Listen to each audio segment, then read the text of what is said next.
Tomo 2. De la Natividad de la Virgen a la muerte del Patriarca San José. Sección 10. 43. José y María se refugian en la gruta de Belén. Era bastante tarde cuando José y María llegaron hasta la boca de la gruta.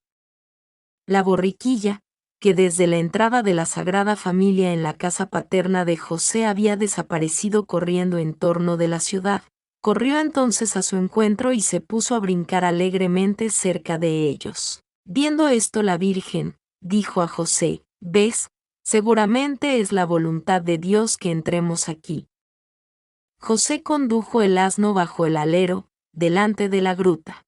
Preparó un asiento para María, la cual se sentó mientras él hacía un poco de luz y penetraba en la gruta. La entrada estaba un tanto obstruida por atados de paja y esteras apoyadas contra las paredes. También dentro de la gruta había diversos objetos que dificultaban el paso. José la despejó, preparando un sitio cómodo para María, por el lado del oriente. Colgó de la pared una lámpara encendida e hizo entrar a María, la cual se acostó sobre el lecho que José le había preparado con colchas y envoltorios. José le pidió humildemente perdón por no haber podido encontrar algo mejor que este refugio tan impropio, pero María, en su interior, se sentía feliz, llena de santa alegría. Cuando estuvo instalada María, José salió con una bota de cuero y fue detrás de la colina, a la pradera, donde corría una fuente, y llenándola de agua volvió a la gruta. Más tarde fue a la ciudad, donde consiguió pequeños recipientes y un poco de carbón. Como se aproximaba la fiesta del sábado y eran numerosos los forasteros que habían entrado en la ciudad, se instalaron mesas en las esquinas de algunas calles con los alimentos más indispensables para la venta. Creo que había personas que no eran judías. José volvió trayendo carbones encendidos en una caja enrejada. Los puso a la entrada de la gruta y encendió fuego con un manojito de astillas. Preparó la comida, que consistió en panecillos y frutas cocidas. Después de haber comido y rezado, José preparó un lecho para María Santísima. Sobre una capa de juncos tendió una colcha semejante a las que yo había visto en la casa de Ana y puso otra arrollada por cabecera. Luego metió al asno y lo ató en un sitio donde no podía incomodar. Tapó las aberturas de la bóveda por donde entraba aire, y dispuso en la entrada un lugarcito para su propio descanso. Cuando empezó el sábado, José se acercó a María, bajo la lámpara, y recitó con ella las oraciones correspondientes. Después salió a la ciudad. María se envolvió en sus ropas para el descanso. Durante la ausencia de José la vi rezando de rodillas. Luego se tendió a dormir, echándose de lado. Su cabeza descansaba sobre un brazo, encima de la almohada. José regresó tarde. Rezó una vez más y se tendió humildemente en su lecho a la entrada de la gruta. María pasó la fiesta del sábado rezando en la gruta, meditando, con gran concentración. José salió varias veces. Probablemente fue a la sinagoga de Belén. Los vi comiendo alimentos preparados días antes y rezando juntos. Por la tarde, cuando los judíos suelen hacer su paseo del sábado, José condujo a María a la gruta de Mará, nodriza de Abraham. Allí se quedó algún tiempo. Esta gruta era más espaciosa que la del pesebre y José dispuso allí otro asiento. También estuvo bajo el árbol cercano, orando y meditando, hasta que terminó el sábado. José la volvió a llevar, porque María le dijo que el nacimiento tendría lugar aquel mismo día a medianoche, cuando se cumplían los 9 meses transcurridos desde la salutación del ángel del Señor. María le había pedido que lo tuviera dispuesto todo, de modo que pudiesen honrar en la mejor forma posible la entrada al mundo del niño prometido por Dios y concebido en forma sobrenatural. Pidió también a José que rezara con ella por las gentes que, a causa de la dureza de sus corazones, no habían querido darles hospitalidad. José le ofreció traer de Belén a 2 piadosas mujeres, que conocía, Pero María le dijo que no tenía necesidad del socorro de nadie.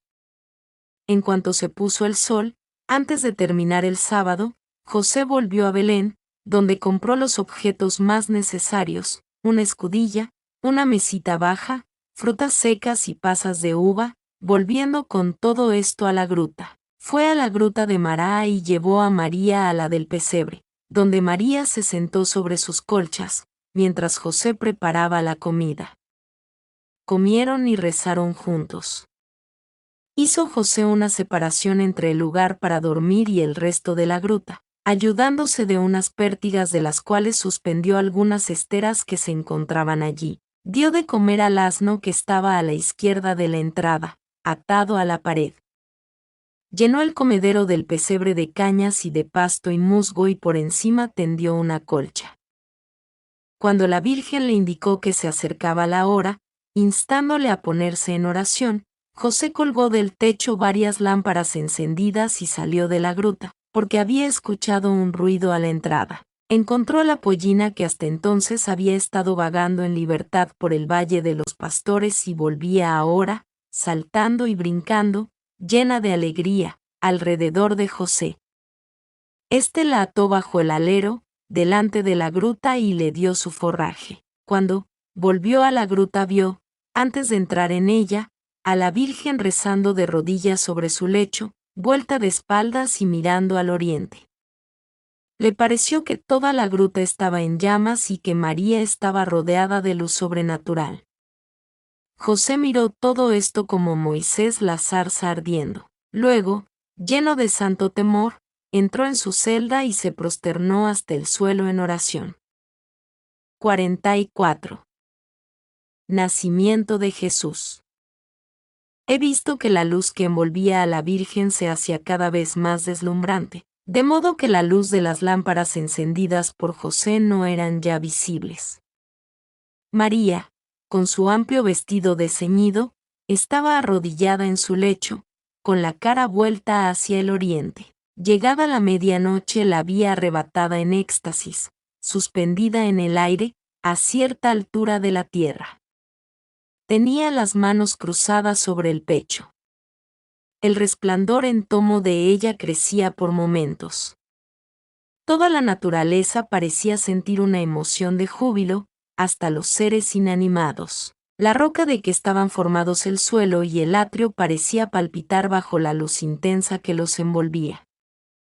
Luego ya no vi más la bóveda.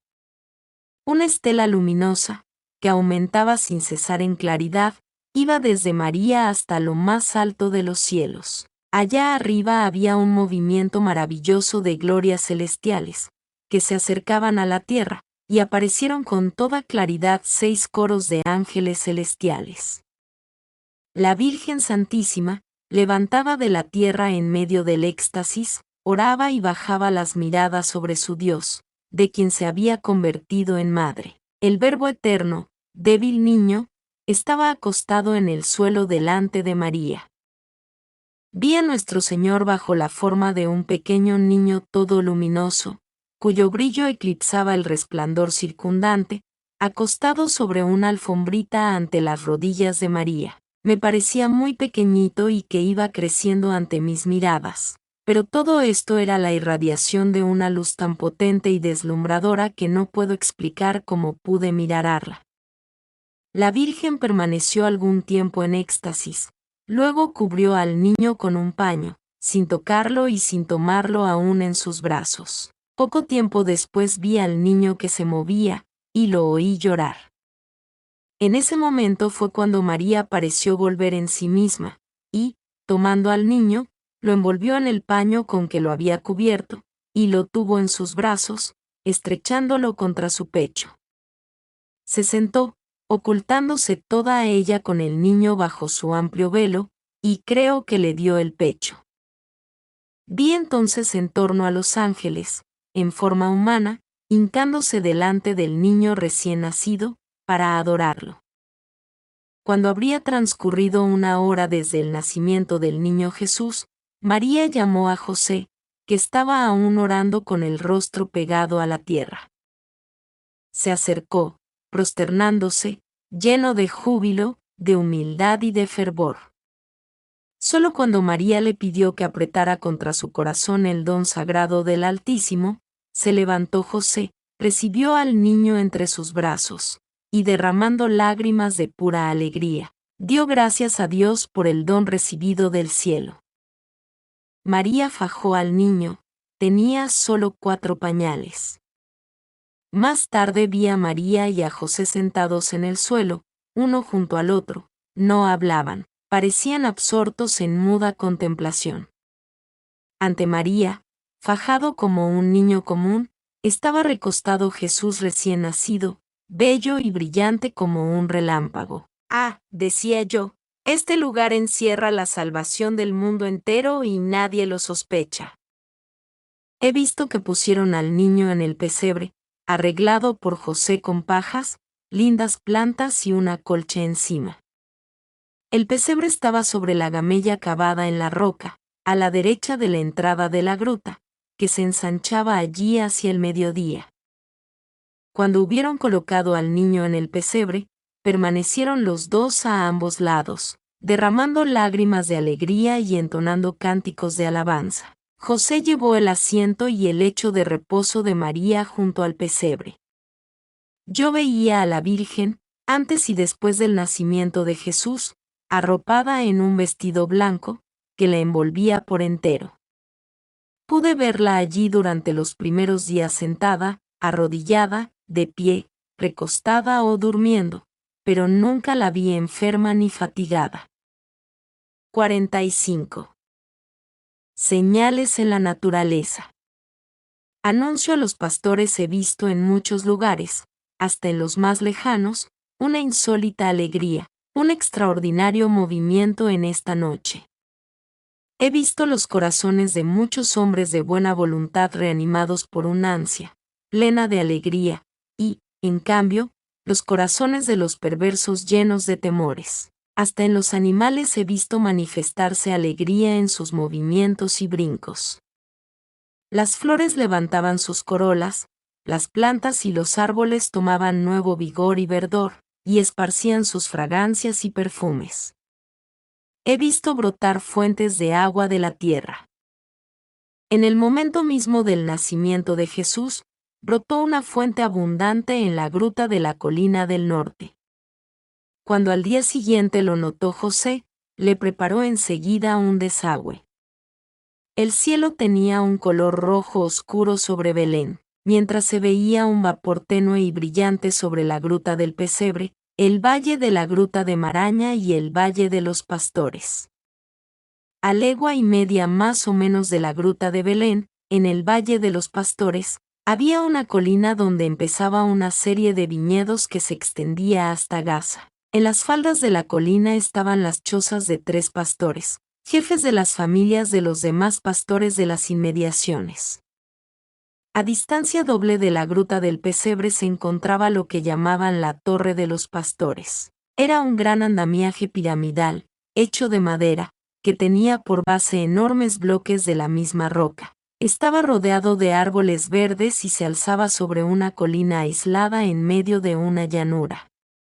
Estaba rodeado de escaleras. Tenía galerías y torrecillas, todo cubierto de esteras. Guardaba cierto parecido con las torres de madera que he visto en el país de los Reyes Magos, desde donde observaban las estrellas. Desde lejos producía la impresión de un gran barco con muchos mástiles y velas. Desde esta torre se gozaba de una espléndida vista de toda la comarca. Se veía a Jerusalén y la montaña de la tentación en el desierto de Jericó. Los pastores tenían allí a los hombres que vigilaban la marcha de los rebaños y avisaban a los demás tocando cuernos de caza, si acaso había alguna incursión de ladrones o gente de guerra. Las familias de los pastores habitaban esos lugares en un radio de unas 2 leguas. Tenían granjas aisladas, con jardines y praderas. Se reunían junto a la torre, donde guardaban los utensilios que tenían en común. A lo largo de la colina de la torre, estaban las cabañas, y algo apartado de estas había un gran cobertizo con divisiones donde habitaban las mujeres de los pastores guardianes. Allí preparaban la comida. He visto que en esta noche parte de los rebaños estaban cerca de la torre, parte en el campo y el resto bajo un cobertizo cerca de la colina de los pastores. Al nacimiento de Jesucristo vi a estos 3 pastores muy impresionados ante el aspecto de aquella noche tan maravillosa. Por eso se quedaron alrededor de sus cabañas mirando a todos lados. Entonces vieron maravillados la luz extraordinaria sobre la gruta del pesebre. He visto que se pusieron en agitado movimiento los pastores que estaban junto a la torre, los cuales subieron a su mirador dirigiendo la vista hacia la gruta. Mientras los 3 pastores estaban mirando hacia aquel lado del cielo, he visto descender sobre ellos una nube luminosa, dentro de la cual noté un movimiento a medida que se acercaba. Primero vi que se dibujaban formas vagas, luego rostros, finalmente oí cánticos muy armoniosos, muy alegres, cada vez más claros. Como al principio se asustaran los pastores, apareció un ángel ante ellos, que les dijo: «No temáis, pues vengo a anunciaros una gran alegría para todo el pueblo de Israel. Os ha nacido hoy, en la ciudad de David, un Salvador, que es Cristo, el Señor. Por señal os doy esta: encontraréis al niño envuelto en pañales, echado en un pesebre». Mientras el ángel decía estas palabras, el resplandor se hacía cada vez más intenso a su alrededor. Vi a 5 o 7 grandes figuras de ángeles muy bellos y luminosos. Llevaban en las manos una especie de banderola larga, donde se veían letras del tamaño de un palmo, y oí que alababan a Dios cantando: «Gloria a Dios en las alturas y paz en la tierra para los hombres de buena voluntad». Más tarde tuvieron la misma aparición los pastores que estaban junto a la torre. Unos ángeles también aparecieron a otro grupo de pastores, cerca de una fuente, al este de la torre, a unas 3 leguas de Belén. No he visto que los pastores fueran enseguida a la gruta del pesebre, porque unos se encontraban a legua y media de distancia y otros a 3. Los he visto, en cambio, consultándose unos a otros acerca de lo que llevarían al recién nacido y preparando los regalos con toda premura. Llegaron a la gruta del pesebre al rayar el alba. 46. Señales en Jerusalén, en Roma y en otros pueblos. Esta noche vi en el templo a Noemí, la maestra de María, a la profetisa Ana y al anciano Simeón. Vi, en Nazaret, a Ana, y en Juta, a Santa Isabel. Todos tenían visiones y revelaciones del nacimiento del Salvador. He visto al pequeño Juan Bautista, cerca de su madre, manifestando una alegría muy grande. Vieron y reconocieron a María en medio de aquellas visiones, aunque no sabían dónde había tenido lugar el acontecimiento. Isabel tampoco lo sabía. Solo Ana sabía que tenía lugar en Belén. Esta noche vi en el templo un acontecimiento admirable y extraño. Todos los rollos de escrituras de los saduceos saltaban fuera de los armarios donde estaban encerrados, dispersándose. Este suceso causó mucho espanto en todos, pero los saduceos lo atribuyeron a efectos de brujería, y repartieron dinero a los que lo sabían para que mantuvieran el secreto. He visto muchas cosas en Roma esta noche. Cuando Jesús nació vi un barrio de la ciudad, donde vivían muchos judíos. Allí brotó una fuente de aceite que causó maravilla a todos los que la vieron. Una estatua magnífica de Júpiter cayó de su pedestal en añicos, porque se desplomó la bóveda del templo. Los paganos se llenaron de temor, hicieron sacrificios y preguntaron a otro ídolo, el de Venus, creo, qué significaba aquello. El demonio respondió, por medio de la estatua: esto ha sucedido porque una virgen ha concebido un hijo sin dejar de ser virgen, y este niño acaba de nacer. Este ídolo habló también desde la fuente de aceite. En el sitio donde brotó la fuente se alzó una iglesia dedicada a la Virgen María, Madre de Dios. Los sacerdotes paganos estaban consternados y hacían averiguaciones. 70 años antes de estos hechos vivía en Roma una buena y piadosa mujer. No recuerdo ahora si era judía. Se llamaba algo así como Serena o Sirena y poseía algunos bienes de fortuna. Por ese tiempo se había recubierto de oro y piedras preciosas el ídolo de Júpiter y se le ofrecían sacrificios solemnes. La mujer tuvo visiones, y a consecuencia de ellas hizo varias profecías, diciendo públicamente a los paganos que no debían rendir honores al ídolo de Júpiter ni hacerle sacrificios, pues vendría un día en que lo verían caer hecho pedazos.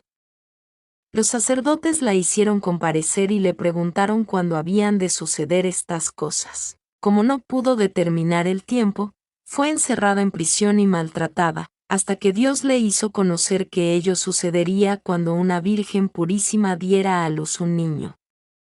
Cuando dio esta respuesta, se burlaron de ella y la dejaron en libertad, reputándola por loca. Solo cuando se derrumbó el templo, haciendo pedazos al ídolo, reconocieron que había dicho la verdad, maravillándose de la época fijada y del acontecimiento, aunque no sabían que la Santísima Virgen había sido la madre e ignorando el nacimiento del Salvador.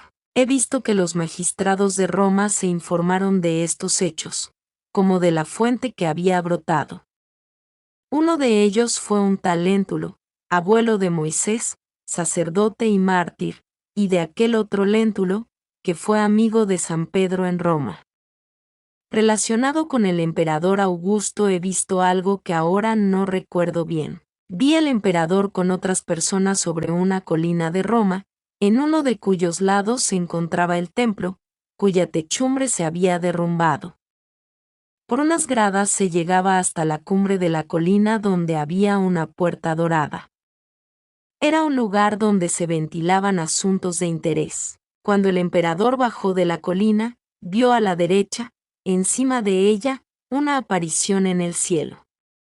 Era una virgen sobre un arco iris, con un niño en el aire, que parecía salir de ella. Creo que el emperador fue el único que vio esta aparición. Para conocer su significado hizo consultar a un oráculo que había enmudecido, el cual en esa ocasión habló de un niño recién nacido, a quien todos debían adorar y rendir homenaje.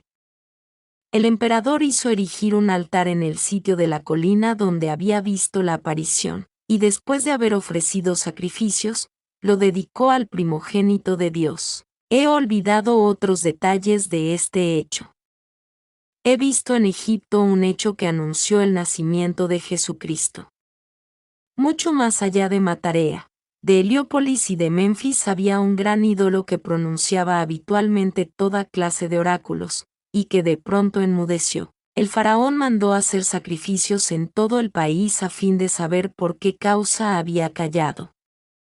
El ídolo fue obligado por Dios a responder que guardaba silencio y debía desaparecer, porque había nacido el Hijo de la Virgen y que en aquel mismo sitio se levantaría un templo en honor de la Virgen. El faraón hizo levantar un templo allí mismo cerca del que había antes en honor del ídolo. No recuerdo todo lo sucedido, solo sé que el ídolo fue retirado y que se levantó un templo a la anunciada Virgen y a su niño, siendo honrados a la manera de ellos. Al tiempo del nacimiento de Jesucristo vi una maravillosa aparición que se presentó a los Reyes Magos en su país. Estos magos eran observadores de los astros y tenían sobre una montaña una torre en forma de pirámide, donde siempre se encontraba uno de ellos con los sacerdotes observando el curso de los astros y las estrellas. Escribían sus observaciones y se las comunicaban unos a otros. Esta noche creo haber visto a dos de los Reyes Magos sobre la torre piramidal. El tercero, que habitaba al este del mar Caspio, no estaba allí.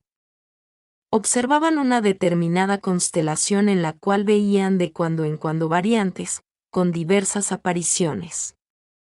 Esta noche vi la imagen que se les presentaba. No la vieron en una estrella, sino en una figura compuesta de varias de ellas, entre las cuales parecía efectuarse un movimiento. Vieron un hermoso arco iris sobre la media luna y sobre el arco iris sentada a la Virgen. Tenía la rodilla izquierda ligeramente levantada y la pierna derecha más alargada, descansando el pie sobre la media luna. A la izquierda de la Virgen, encima del arco iris, apareció una cepa de vid, y a la derecha, unas de espigas de trigo. Delante de la Virgen vi elevarse como un cáliz semejante al de la última cena.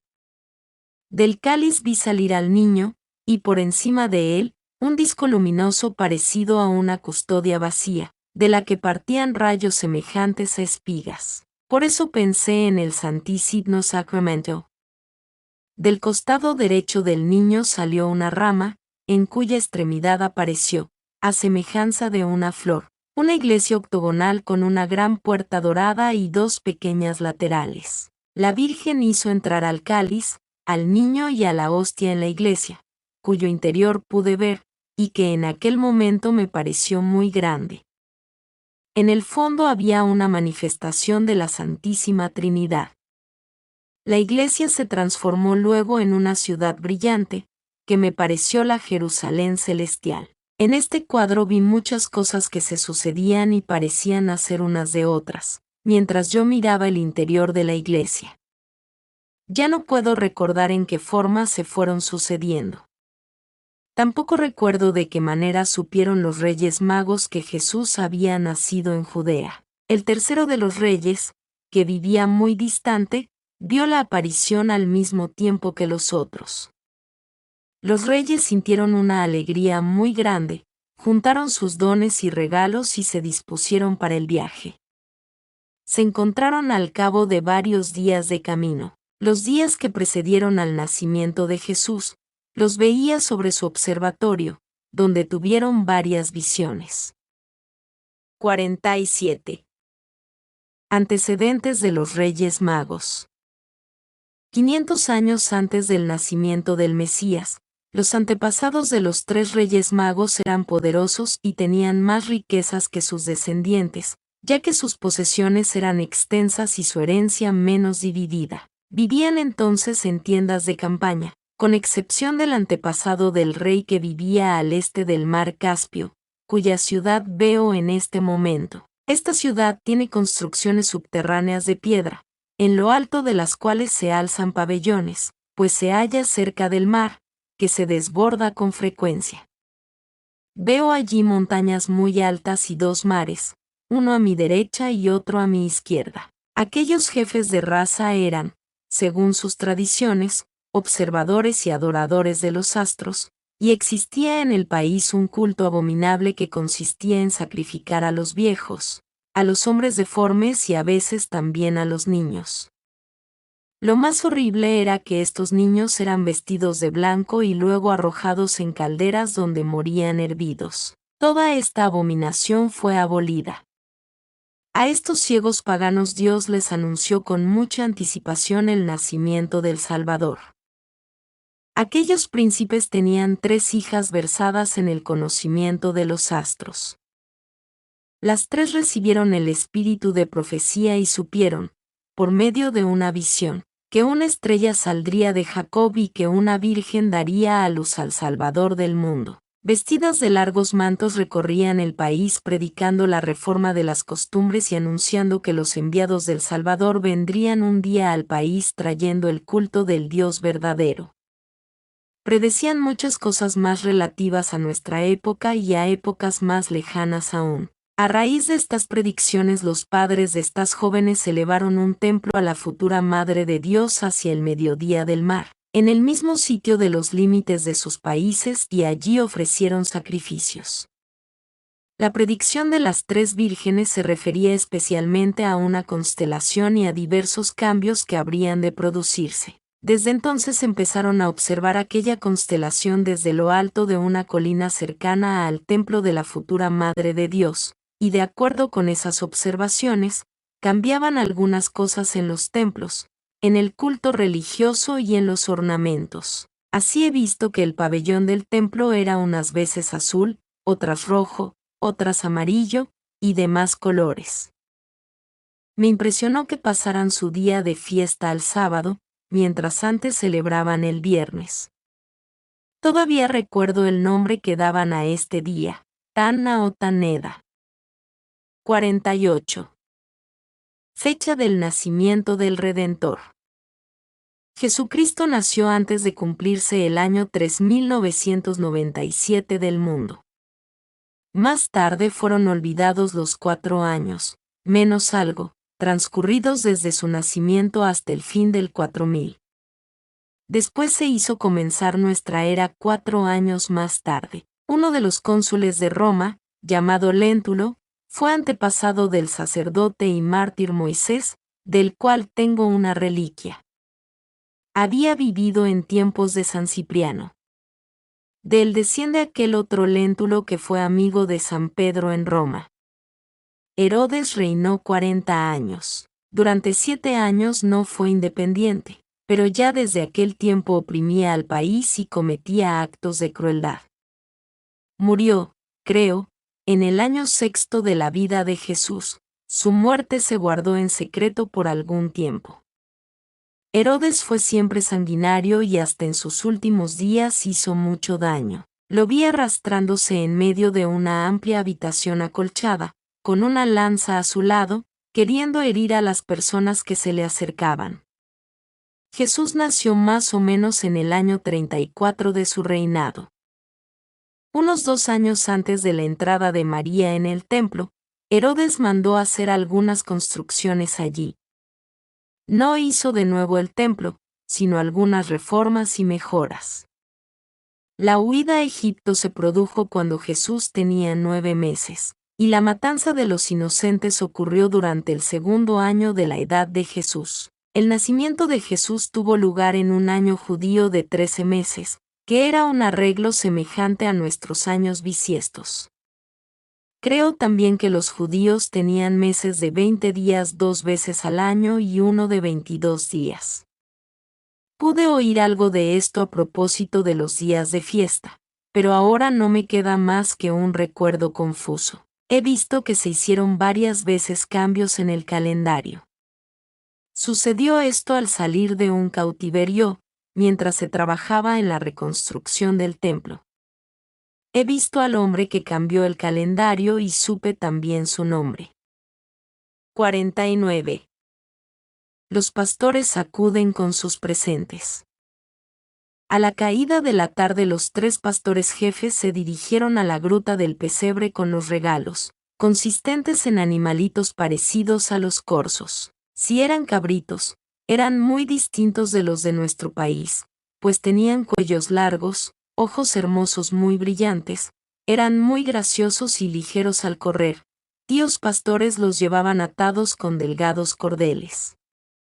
Traían sobre los hombros aves que habían matado, y bajo el brazo otras vivas de mayor tamaño. Al llegar, llamaron tímidamente a la puerta de la gruta y San José les salió al encuentro. Ellos repitieron lo que les habían anunciado los ángeles y dijeron que deseaban rendir homenaje al niño de la promesa y a ofrecerle sus pobres obsequios. José aceptó sus regalos con humilde gratitud y los llevó junto a la Virgen, que se hallaba sentada cerca del pesebre, con el niño Jesús sobre sus rodillas. Los 3 pastores se hincaron con toda humildad, permaneciendo mucho rato en silencio, como absortos en una alegría indecible. Cantaron luego el cántico que habían oído a los ángeles y un salmo que no recuerdo.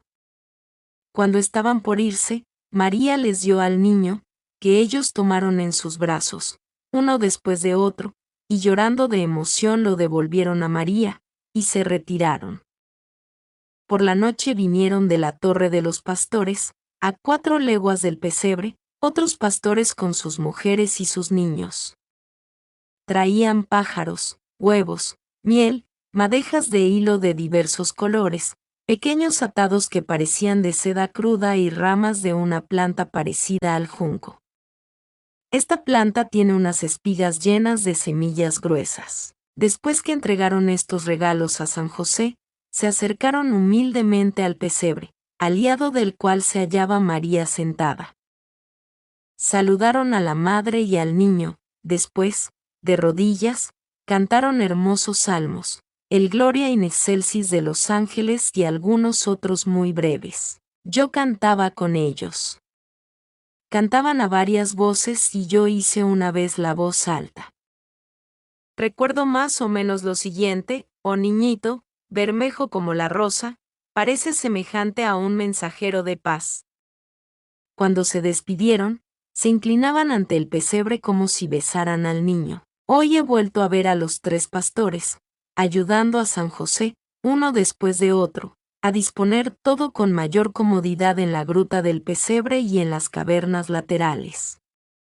He visto también junto a la Virgen varias piadosas mujeres que la ayudaban en diversos servicios. Eran esenias que habitaban no lejos de la gruta en una angostura situada al oriente.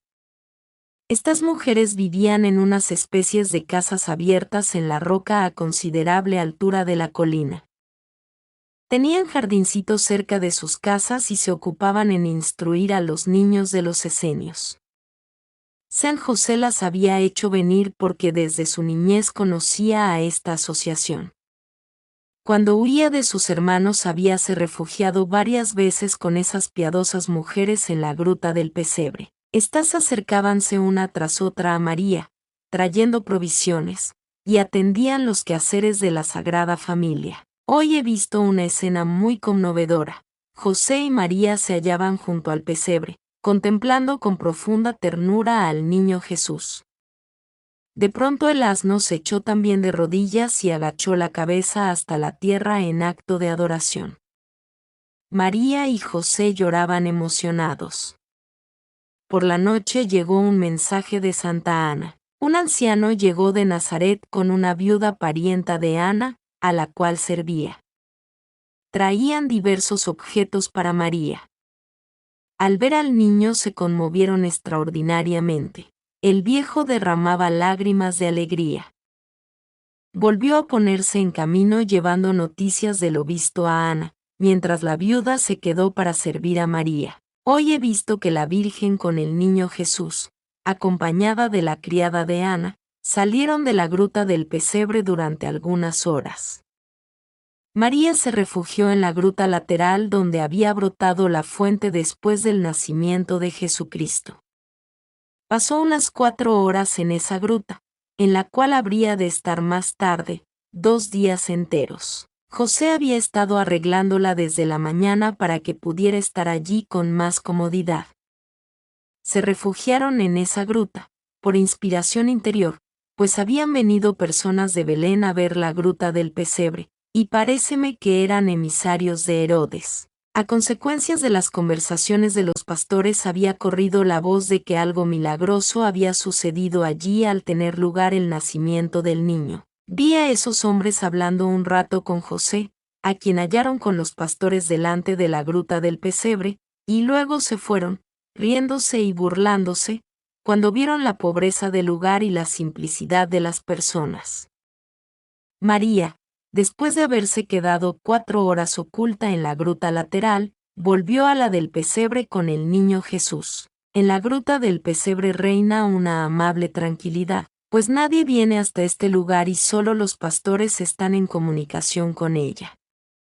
En la ciudad de Belén nadie se ocupa de lo que pasa en la gruta, pues hay mucha gente, agitación y movimiento por razón de los forasteros. Se venden y matan muchos animales porque algunos forasteros pagan sus impuestos con ganado. Veo que hay también paganos como criados y servidores. Por la mañana el dueño de la última posada a donde se habían alojado José y María a pasar la noche, envió un criado a la gruta del pesebre con varios regalos. Él mismo llegó más tarde para rendir homenaje al niño Jesús. La noticia de la aparición del ángel a los pastores del valle en el momento del nacimiento de Jesús fue causa de que todos los pastores y gentes del valle oyeran hablar del maravilloso niño de la promesa. Todos ellos acuden para honrarlo. Hoy mismo varios pastores y otras buenas personas llegaron a la gruta del pesebre y honraron al niño con mucha devoción. Llevaban trajes de fiesta porque iban a Belén para la solemnidad del sábado. Entre estos visitantes vi a aquella mujer que el 20 de noviembre había compensado la grosería de su marido con la Santa Familia, ofreciéndole hospitalidad. Hubiera podido ir más fácilmente a Jerusalén, porque está más cerca, para la fiesta del sábado, pero quiso hacer un rodeo más largo para ir a Belén y ver al niño santo y a sus padres. Sintióse después muy feliz por haberles ofrecido esta prueba de su afecto.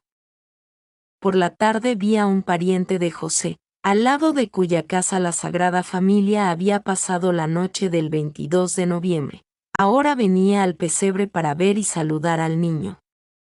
Este hombre era el padre de Jonadab, el cual, en la hora de la crucifixión, llevó a Jesús un lienzo para que se cubriera con él. Supo que José había pasado cerca de su casa y había oído hablar de los hechos maravillosos que acontecieron en el nacimiento del niño, y teniendo que ir a Belén para el sábado, llegó hasta la gruta trayendo algunos regalos.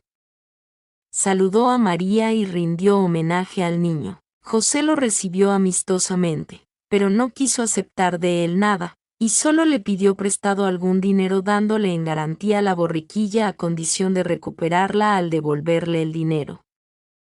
José necesitaba ese dinero para emplearlo en los regalos que debía hacer en la ceremonia de la circuncisión y en la comida que habría